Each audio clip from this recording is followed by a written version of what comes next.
bem-vindo ao Data 14, o seu podcast sobre a história da ciência. O meu nome é Peter e eu serei seu guia nessa montanha russa de emoções. Então aperta seu cinto e fica com a gente, que hoje você vai ter diversas curiosidades e fatos interessantes para comentar na mesa de jantar, no churrasco com os amigos ou com seu cachorro. Nosso primeiro episódio começa com o começo, né? Vamos lá, por onde mais a gente poderia começar, se não pelo começo, né? E onde você acha que começa essa história da ciência? Ela começa quando a ciência começa ou a história precede a própria ciência? Vamos embarcar nessa jornada, descobrir na prática? Bora lá! Você deve conhecer ou já deve ter ouvido falar dos pré-socráticos, no ensino médio ou estudando para o Enem.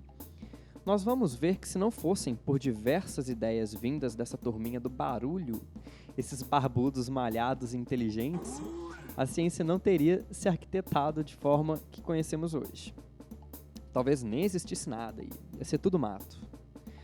Nós também vamos ver como que diversos insights que esses antigos pensadores, os pensadores originários, permanecem por aí, ainda tão atuais quanto antes. É só a galerinha bruta.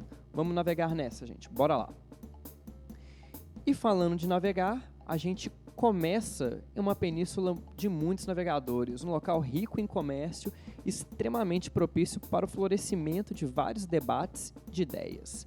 Eu estou falando da Jônia. Não é a prima da Júnia. Desculpa, gente, o PhD em piada ruim aqui.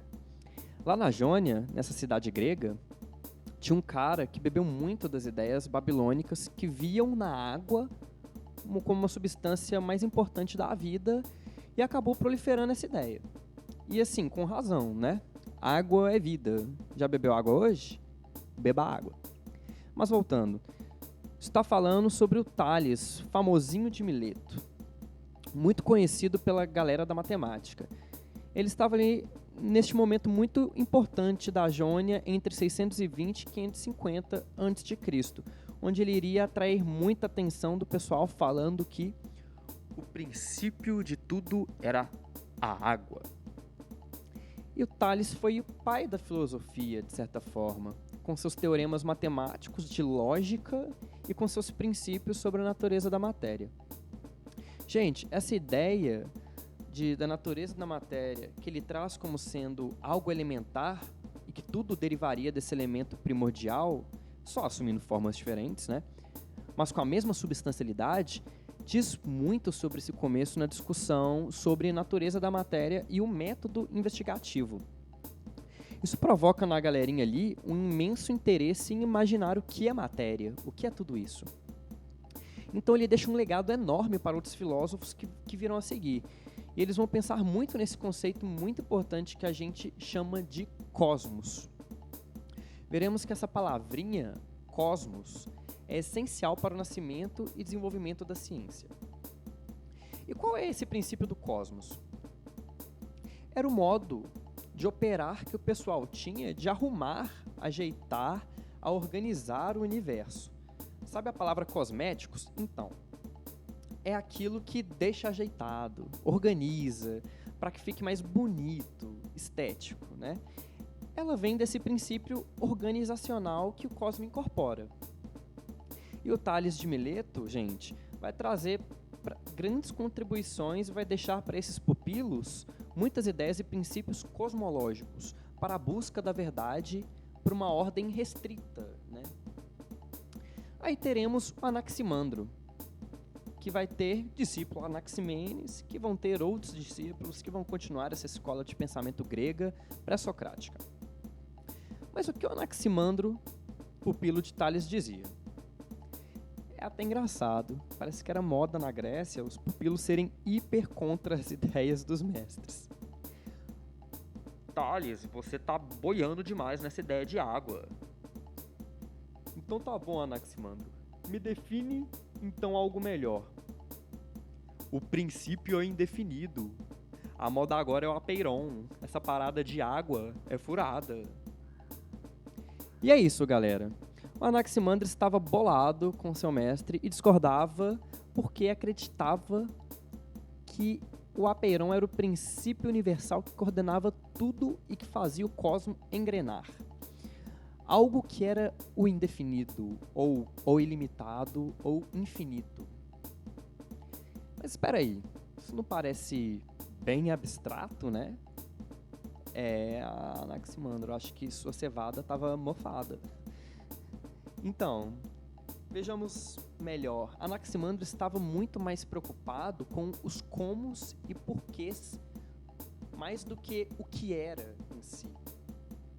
E pensa se você tentar se aproximar para sempre para dentro da matéria, né? Hoje a gente sabe que você vai achar moléculas. Aproximando mais, você acha átomos. Depois os elétrons, e você vê que eles são férmions, e você que essas subpartículas são informações que desembocam em mais pesquisa sobre essa natureza. E tudo acaba se tornando uma busca recursiva, né? Você vai internamente nessa onda de entrar e sair da matéria, de certa forma, infinita, né? Infinitamente. E quanto mais profundamente a gente quer ir, mais a gente acaba indo de fato, né? E aí tem muitas críticas a essa ideia, nessa busca que alguns cientistas acabam tendo, né? Obsessiva pela natureza primordial. Isso, o Anaximandro, não estava parecendo estar tão aí. Essas ideias de inferir o que é a matéria, ficar fracionando para analisar ela, não era racional para ele. Ele aceitou que ela era indefinida e infinita ao mesmo tempo, que são uma dimensão, né? O apeiron seria uma dimensão, dimensões infinitas, que múltiplos mundos poderiam estar contidos nela, como se fossem bolhas que apareceriam e desapareceriam no cosmos. E fala, isso é muito da hora, né? É uma ideia complexa, né? Muito pelo fato dela fazer coexistir conceitos opostos de infinidade e instantaneidade. Não sei se você percebe, mas eu acho que essa é uma ideia muito interessante porque conversa com a ideia que a gente tem hoje de multiverso. Seria Anaximandro o primeiro entusiasta da ideia de multiversos? Vai saber, né? Além disso, essas ideias convergem bastante com a ideia de virtualidade das partículas. Na física, partículas podem instantaneamente existir no espaço e se dissiparem instantaneamente também, numa taxa infinita. Será que ele estaria pensando nisso já naquele tempo? E as ideias não envelhecem, né, gente? O que envelhece é a humanidade, todos nós, não é mesmo? Além disso, ele também era entusiasta da ideia de que as coisas possuíam, ou melhor, eram feitas de calor e frio. Ele vê esses pares como fundamentais para entender a matéria. Não só como esses pares eram fundamentais para entender a matéria, mas que a disputa entre eles resultava na matéria, suas mudanças e no mundo que a gente conhece. E tem uma frase dele que esboça muito isso, que é... Não, tô brincando, gente. Eu vou falar em português, né? Em grego não dá. Eu acho, né? De onde provém as realizações, retornam as desrealizações. Tudo que entra, sai. Tudo que molha, seca. Tudo que esquenta, esfria. Tudo que se cria, se descria, não é? Ele trazia muito esses conceitos e era fundamental para a retórica dele. Mas aí chega o Anaximenes de Mileto, discípulo do Anaximandro, e vem falando para ele tirar o cavalinho da chuva, que ele estava brisando demais. E como de praxe, parece que todos os mestres e discípulos curtem uma discordância, né? Tem um certo gosto por, vou discordar com meu mestre, é isso aí. Anaximenes lança, né? Você é muito ultrapassado, mestre. Você está ficando para trás, você está ficando gaga. Indefinido? Definitivamente não. E aí chegou Anaximenes e, galera, não é um meme. Ele trouxe algo totalmente inédito e nunca visto antes. Novo, desenvolvido, tecnológico, hiper mega avançado. O ar. Bateu uma salva de palma aqui pro profissional. A substância primordial de tudo para Anaximenes era o ar. Mas aí surge uma coincidência interessante. Você vê algum padrão se arquitetando no fundo dessas ideias? Principalmente a de Tales e Anaximenes? Tem alguma coisa em comum? Continue escutando que eu vou ressuscitar essa questão mais tarde, porque tem um padrão se formando aqui. Tenta adivinhar. E aí me manda no Insta o que você achou. Já já vou revelar. Mas continuando. Ele diria, por exemplo, que a água seria o ar condensado e o fogo o ar rarefeito, expandido, ou seja, que todas as coisas poderiam se fazer a partir do ar e se desfazer em ar. Vocês veem como que um acaba bebendo também da fonte de seus antecessores? Legal, né, galera? E aí a conclusão é que o ar só estava em fases diferentes, uma fase condensada, uma fase mais rarefeita, né? Esses pares de separação também. Você vê a aplicação prática dessa ideia porque quando a gente pensa que é o fogo, vê o fogo, você sabe o que é? Aquilo são as próprias partículas do ar, muito energizadas, excitadas. Ai, gente, a quinta série vem forte aqui. Eu não tenho maturidade. Mas assim, de certa forma então, aquelas moléculas ficam em intenso movimento, acabam se espalhando para longe de uma da outra em rápida velocidade, deixando o ar rarefeito mesmo. Essa questão aí que a gente pode pensar, trabalhar com isso, pois ele dizia que se a gente condensa o ar, vira água, né? E entre aspas, a água condensando mais ainda, se a gente espremer bem forte, digamos assim, viraria um sólido, né? O que ele chamaria de elemento terra. Quando a gente pensa assim, quando a gente compacta a água sob uma pressão muito grande, as partículas vão se organizar em forma de gelo. Então, assim, não é que a ideia dele tenha esse sentido que bate, e ele não pensava nisso aleatoriamente, não é como se tivesse essa ideia dado de presente de uma divindade mítica, que, sei lá, conversou com ele para falar isso. Ele simplesmente inferiu através de um raciocínio lógico para aquele momento, para aquele contexto histórico, e as observações da realidade material e as aferiu. Ele inspecionou o mundo com sua sensibilidade que se apresentava a ele à frente dele. Isso não parece um princípio de organizar as observações? É a ideia de cosmo aí, né? É como se fosse um princípio que eles seguem, né? Uma metodologia, de certa forma, apesar de não ser plenamente isso. E ela está presente em todo o pensamento jônico. E é isso. A gente vê que eles tinham um propósito muito forte em evitar a ideia de reduzir as coisas a foi Deus que fez assim e pronto. Eles tentavam criar resoluções lógicas. Portanto, podemos ainda dizer que o uso do conceito de cosmos para construir ideias que nos levariam a evitar o uso de mitos e fazer o uso do logos, característico da razão universal que habita tudo e todos. E é muito legal saber que eles super discordavam dos outros, né? Mesmo sendo mestre e aluno, isso é uma lição que fica aí pra gente pensar. Que não é porque que a gente discorda um do outro hoje, ou que a gente deve ser inimigo, que a gente não deve cooperar. Muito pelo contrário. Justamente pelas discordâncias e por ter pontos de vistas diferentes, de termos uma tese e uma antitese, que a gente consegue sintetizar algo magnífico disso.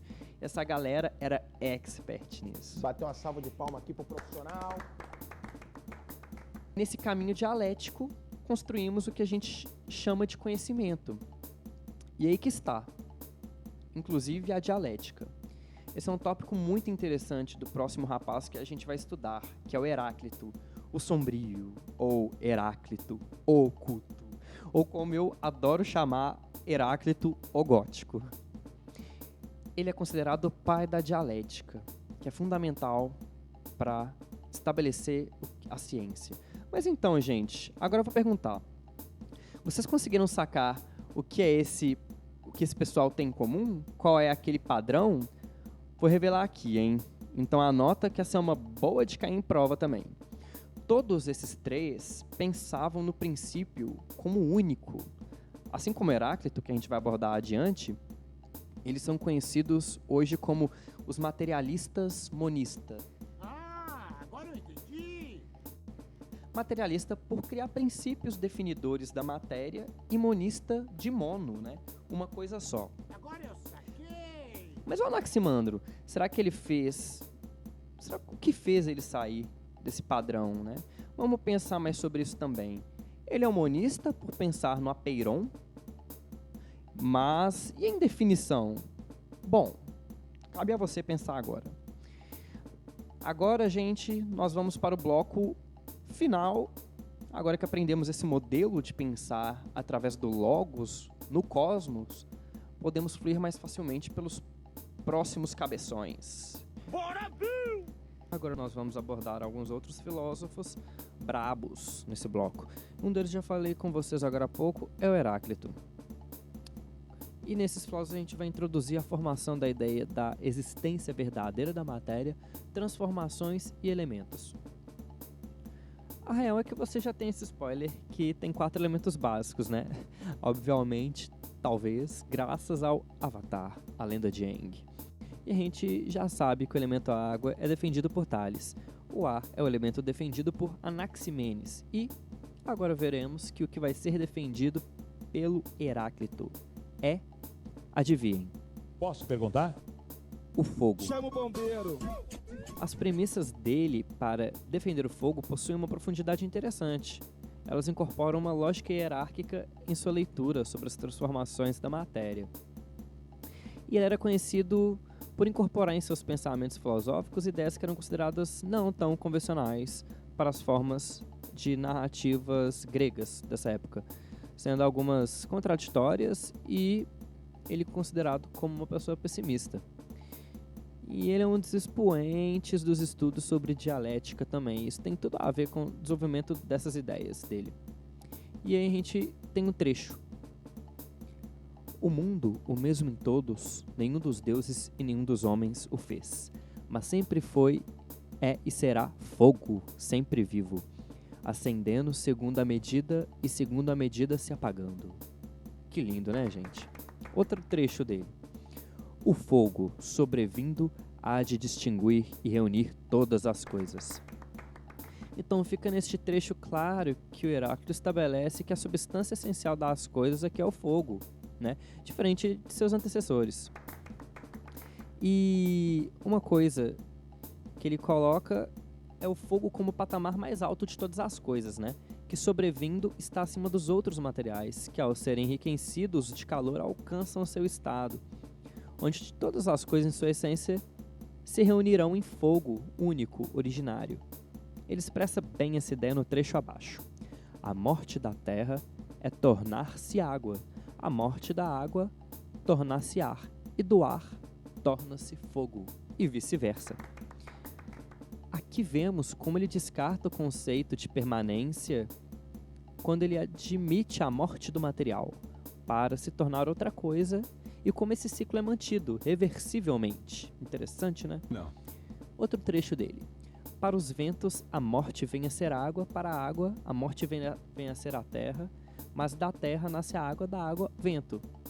E aqui, novamente, a gente observa que Heráclito explora essa sua ideia de que tudo flui, expressando que os caminhos de transformações das coisas e seu desentrelaçar como a substancialidade constante e imutável. Interessante também ver como fica claro para Heráclito que ele expõe essa proposta de reversibilidade e equilíbrio, né? Conceitos que são bem essenciais para as ciências. Um trechinho muito famoso dele é: no mesmo rio entramos e não entramos, somos e não somos. Não se pode entrar 2 vezes no mesmo rio. Aposto que essa você já ouviu. Não. Talvez uma das falas mais conhecidas dele. Aqui podemos entender o quão sério ele levava a ideia de conciliamento de opostos e de mutabilidade da realidade, e como está instaurada a impossibilidade de vivermos a mesma situação em seu todo outra vez, tornando as experiências vívidas, mais efêmeras, instantâneas e únicas. Mas o que você quer dizer com isso? Algo que a gente pode dizer muito interessante é que essa diferença também está em nós, né? Nós, quando entramos no rio pela segunda vez, não somos o mesmo.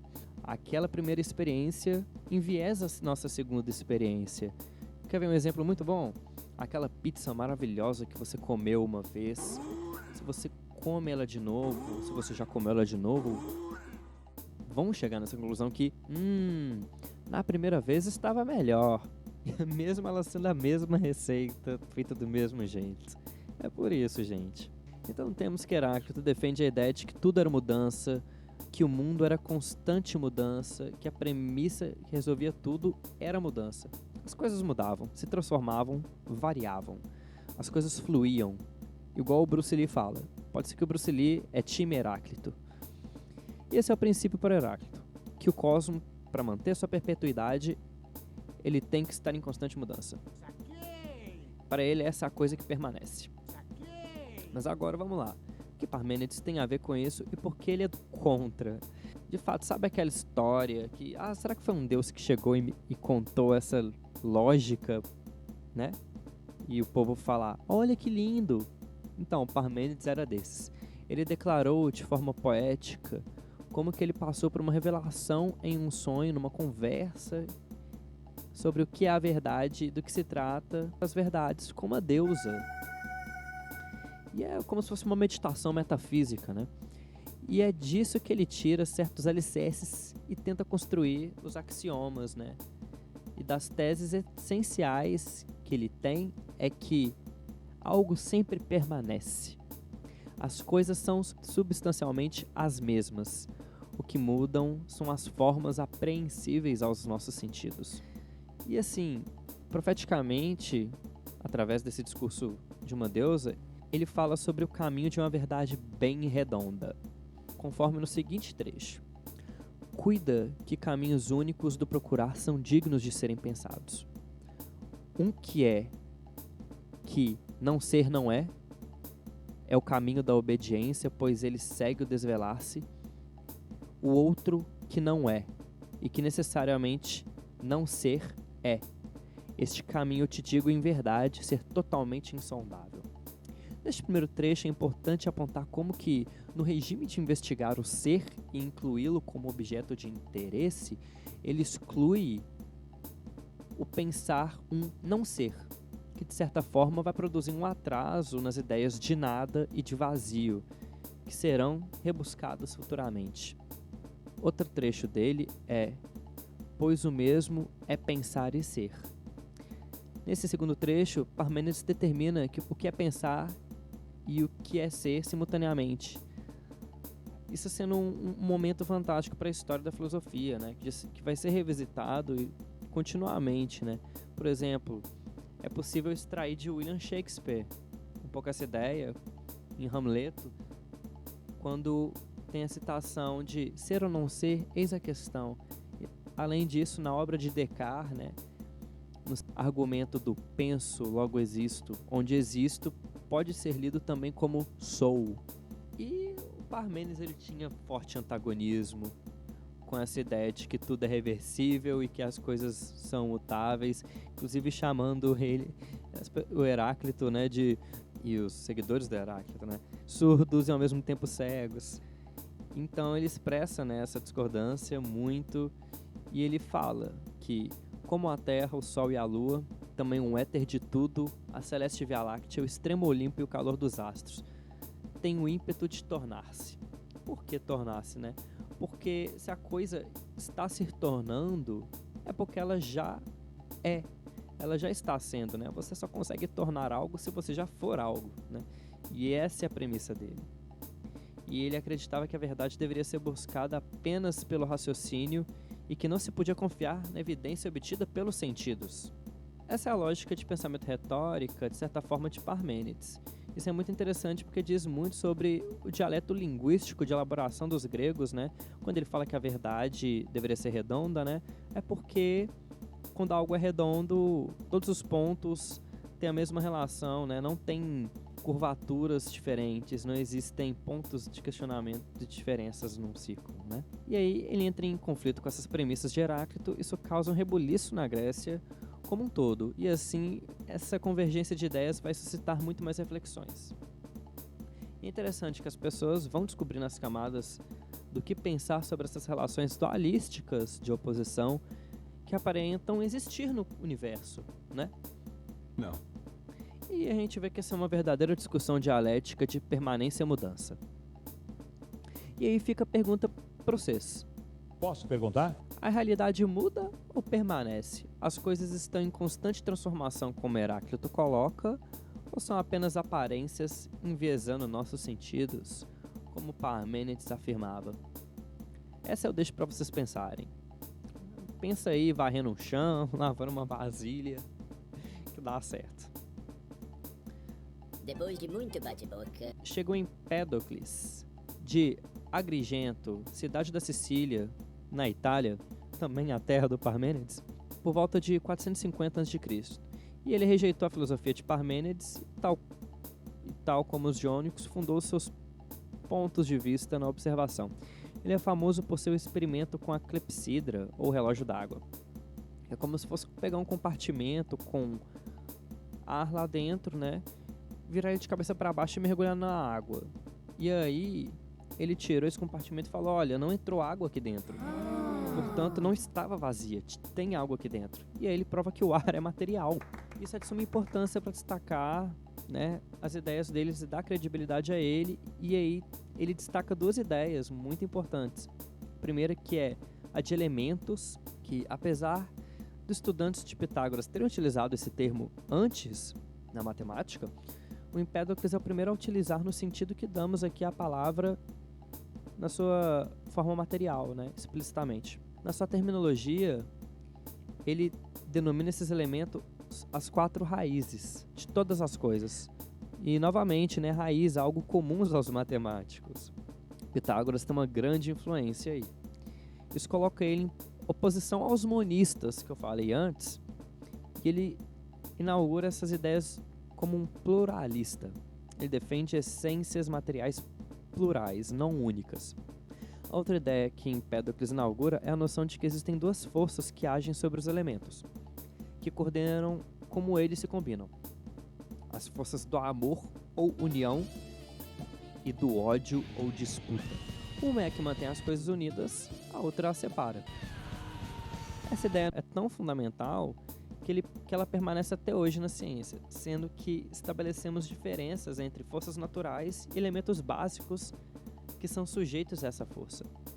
O Anaxágoras também participou dessa construção pluralista, como Empédocles, mas evitou se concentrar na discussão de elementos e conceituou que todo o universo era composto de infinitas sementes, onde tal semente continha uma parte de tudo em si. Isso possibilita sua presença em tudo sem violar as características da semente. Além disso, ele deu continuidade na construção da ideia de forças da natureza de Empédocles, dizendo que havia uma inteligência que coordenava o modo com que o cosmos se organizava. E ele mesmo chamava essa inteligência de nous. Não lembra aquela palavra do inglês know, não é? Não é coincidência, gente. Elas têm a mesma origem etimológica, que é know é conhecimento, né? O nous é inteligência, intelecto. E tais premissas permitiram a Anaxágoras chegar à conclusão de que os astros seriam feitos da mesma matéria que nós, né? Vocês são as mesmas sementes, né? O que é uma informação impressionante, vinda do século 5 a.C. Mas isso acabou levando Anaxágoras à prisão. Um exemplo desse relato é o de Sócrates. Ele apoiava as ideias do Anaxágoras e, ao ser acusado por Meleto de não crer em deuses, né? Meleto era o promotor do famoso julgamento e execução de Sócrates. E Meleto acusa o Sócrates porque Sócrates disse, né, que acreditava que o Sol era uma rocha aquecida e a Lua outra terra, concordando com as teses de Anaxágoras. Inclusive, defendendo a razão do Anaxágoras e falando que ele não era um iletrado. E aí acontece, né? A gente sabe o que acontece. Sócrates vai de arrasta pra cima, mas Anaxágoras sai da prisão. Graças a Deus. E depois de Anaxágoras, nós teremos 2 nomes muito importantes para a história da ciência e de várias outras áreas, que é o do Leucipo e Demócrito, que sempre são retratados juntos, porque o Leucipo era o mestre do Demócrito.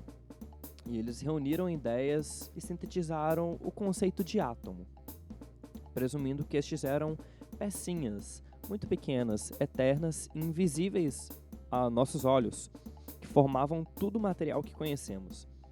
Eles afirmavam que estes átomos eram indivisíveis, pois, se eles fossem divisíveis, a natureza iria se diluir em uma sopa que iria ficando cada vez mais rala, né? E para manter coerente a conexão com as ideias de Parmênides e ainda assim explicar as transformações das coisas, eles explicavam que existem os mais diversos átomos, que se combinam e recombinam mudando sua forma aparente para nossas percepções, concordando aqui com Heráclito também, que só percebemos os átomos em seu movimento vazio, ou seja, a matéria só pode se deslocar em um espaço que está vazio. E acho que até Newton vai precisar dessa ideia aqui no futuro, hein?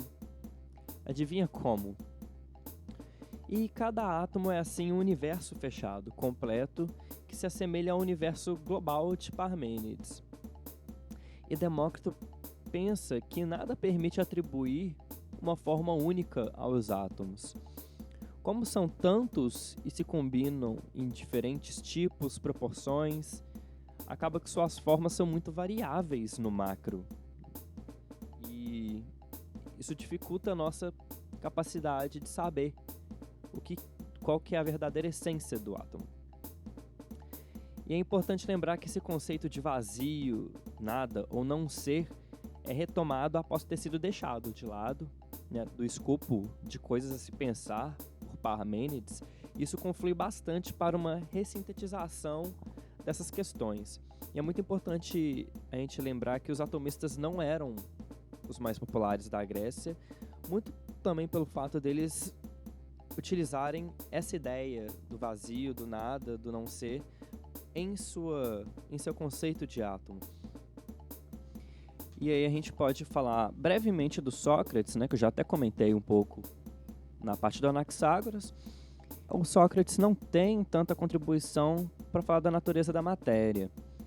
Ele é um dos filósofos mais famosos da Grécia, entre 470 e 399 a.C., e graças a ele existe o método socrático, né?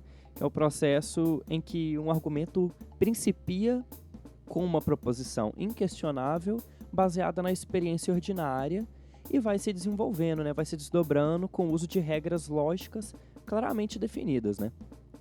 Sua principal preocupação estava em problemas éticos e morais, né?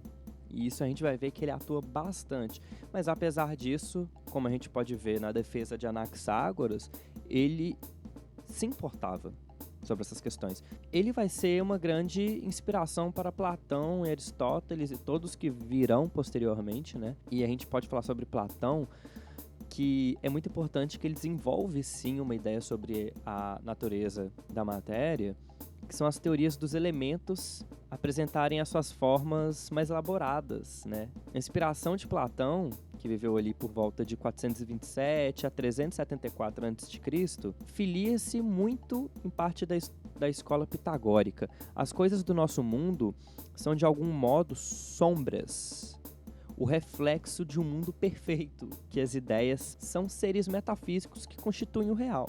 Essa ideia a gente pode claramente ver presente na obra O Mito da Caverna, né? E daí ele constrói a ideia de que os 4 elementos, fogo, ar, água, terra, se bem que geradores da matéria, não constituem os princípios primeiros dos corpos. E são os números que representam a chave das transformações.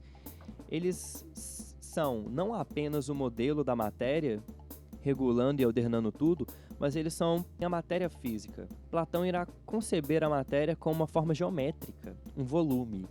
Os elementos serão necessariamente volumes, e isso significa espaços limitados por superfícies. E aí ele fala que qualquer superfície pode ser reduzida a triângulos de base. E aí ele diz que esses padrões parecem obedecer uma estética matemática. Por exemplo, o triângulo retângulo isósceles e o triângulo equilátero. Com esse último, Platão forma 3 poliedros regulares: o tetraedro, o octaedro e o icosaedro, que contém 4, 8 e 20 triângulos de base. E aí, o que ele fala? Ele fala que, como o fogo é o mais leve de todos os elementos, o mais móvel, então ele vai ser o tetraedro, que é o que tem apenas 4 triângulos, né? logo mais leve, né? Se o fogo destrói tudo, isso deve porque suas arestas, né, são agudas. E era essa ideia que ele tentava fazer, essas assimilações, né? E Platão pensa que o cubo é o poliedro mais estável. Portanto, essa figura representaria a Terra e a sua massividade. Então, de acordo com esses mesmos critérios, o octaedro, aquele de 8 lados maior, né, seria ao ar. E o icosaedro a água. E os elementos, né, por isso, podem sofrer uma dissociação nos seus triângulos de base. Ou seja, eles podem se quebrar, né? Estes fragmentos podem se recombinar, refazendo as formas, né?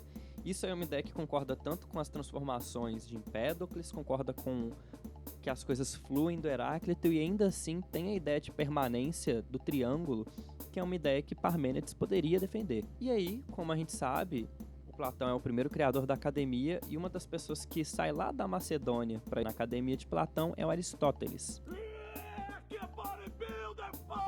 Por volta de 384 e 322 a.C. E ele considera um universo mais tangível que o de Platão, para que as modificações da matéria, a realização das potencialidades dos seres físicos se efetue. Aristóteles acreditava que era necessário que existisse como um fundamento destes seres um mesmo substrato. E esse tal substrato pode adaptar-se a todas as diversidades, né? É uma ideia que parece consonante com os monistas. E ele diz que é, pois, uma matéria-prima amorfa em todas as extensões da palavra e que pode, portanto, assumir todas as formas possíveis. Esse substrato torna-se matéria sensível porque ele junta a propriedades e qualidades que irão ser sua forma. Essas qualidades que ele chama, ele numera em 4, que são quente, o frio, seco e úmido. E essas se combinam em pares, né? Que pode ser algo quente e seco, quente e úmido e frio seco. E o que ele vai dizer é que essas combinações são o que a gente vê como fogo, ar, água e terra, né? Quente e seco é o fogo, quente e úmido é o ar, frio e úmido é a água e frio e seco é a terra. E o Aristóteles rejeitou a teoria atômica, e Demócrito havia defendido, né, que os átomos se movimentavam eternamente no vazio. Aristóteles criticou esse conceito do movimento eterno e o conceito de vazio. Ele explicava que, em termos de tendências naturais dos corpos, a ideia de movimento perpétuo aleatório não se ajustava às suas ideias.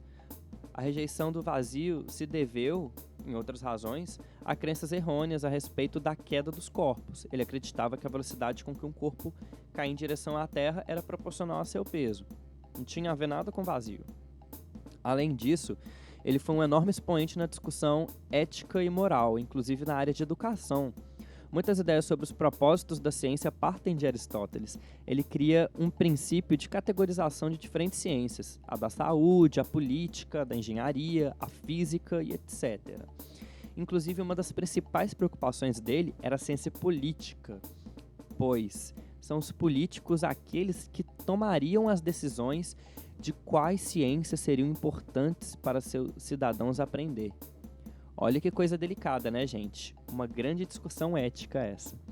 Ele classificou os seres vivos com base na sua complexidade crescente, começando com os vegetais, as esponjas, água-vivas, e até chegar aos mamíferos e aos seres humanos. Ou seja, um grande naturalista. Aristóteles não tinha uma concepção evolucionária, entretanto. Ele imaginava que todas as espécies eram formas de vida fixa, imutáveis.